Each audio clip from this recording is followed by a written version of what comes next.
பிராட்டியின் சகோதரன், வந்தியத்தேவனின் சிநேகிதன், திருவாரூர் தியாகராஜ பெருமானை வழிபட்டு அபயகுலசேகரன் எனும் பெயர் பெற்றவர்.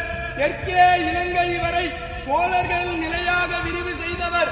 தெய்வீகமான சொல்லாற்றும் நீதிமானாக இருந்து அருள்மொழிவர்மன் சேர சோழ பாண்டிய நிலைகளை ஆட்சி செய்த மும்முடி சோழன், கலைஞர் கோட்டையை வென்ற கலைஞர சோழன், கோயில்களை கட்டிய திருக்கோயில் சோழன், மக்கள் நலன் நியாயம் காட்டிய மண்மணி சோழன், தஞ்சையை ஆண்ட தஞ்சை வல்லவன், சிவபக்தியில் சிறந்த சிவபாத சேகரன், திருமுறை கண்ட சோழன், மகா கலைஞன், மாநகர் அரசன், கடல் வீரன், சோழ வம்சத்தின் மிகச்சிறந்த ஆளுமை கொண்ட தெய்வீக அரசன், நம் பெரும்பாட்டன் பேரரசன் ராஜராஜ சோழன் வருகிறார் வருகிறார் வருகிறார்.